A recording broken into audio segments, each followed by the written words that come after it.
look at Legends of Runeterra tier list, and this tier list is actually going to be active for a long time, forever, and I'm going to be explaining a bit more about tier lists as well. So the best meta decks for Legends of Runeterra, if you listen to me very carefully, are never going to be control decks, but are always going to be mid-range or aggro decks, just the way it is, just the way all card games work, you know, finishing fast. As always, my deck recommendations are, well, provided by Glimpse from Beyond experts, Swim and Precip and Teal Azak, hopefully I spell that correctly. But let's look at this. You have a lot of decks here, and you can see over here the best tier lists are actually in aggro, which is pretty much very interesting. Well, if you wanna really don't have a lot of shards yet and you're just starting Legends of Runeterra, the best thing would actually be to do is to type in Legends of Runeterra top tier decks or Legends of Runeterra S tier decks. That's the easiest thing you could do. And you can see scouts. Of course, scouts are the best because they have like double attacks, right? You know, it makes so much sense. Scouts are one of the classics. It's best purely aggressive deck. By fast leveling Quinn and Misfortune with multiple attacks from the scouts, you can get some serious damage in, especially when paired with Relentless Pursuit. Like, these are really strong decks. TF Gangplank is personally my favorite. This deck is easily one of the best decks in the entire game at curbing aggression. It's very similar to TF Swain, but a much better ability to close out games. Because you have 5 Decimates, you have 1 Captain Farron, so you deal damage to the Noxus, right?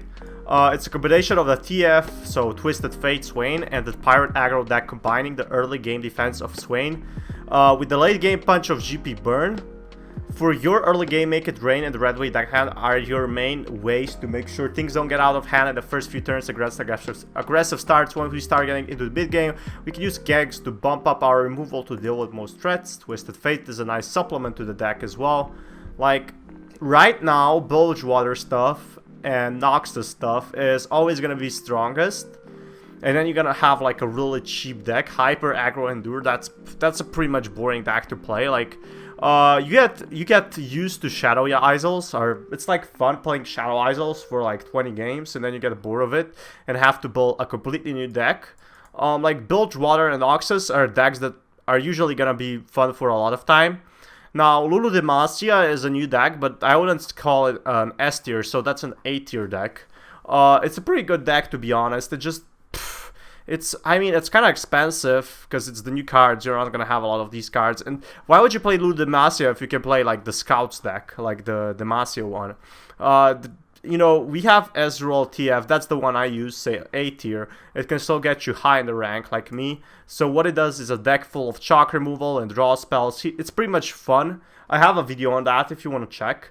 The deck can play out for Twisted Fate or Ezreal win conditions very seamlessly. Ezreal levels very quickly in this deck because of the some cards from Bilgewater that target multiple units like Make It Rain, while both of these regions contain many draws, blah blah blah blah. Don't forget that your petty offering summoning kegs is a very good option when you have mana or when you're attacking, so the next turn you'll have mana for Make It Rain and Static Shock to get extra value. Like, I also played a lot of Turbo Sejuani. It's kind of good deck, but it gets boring. You know, so if you look all the way down here, like, this is also sort of a mid-range deck, right? If you scroll down here, you're gonna see, like, you're gonna notice that the worst, the, like, aggro stuff is, like, for example, let's go down here, like, the control decks, like, for example, this one is B tier. Aurelia Soul Ramp is actually a worse deck, you know what I mean? It's actually on B tier compared to all aggro decks. So if you're starting out Legends of Runeterra, the best thing you can do, or if you're playing for like some time now on mobile or whatever, I definitely suggest you picking one of the decks that are on S tier. Like, some decks only have different champions and a few different cards, and then you can play like 3 decks for almost the price of 1.5, right? That's pretty much great.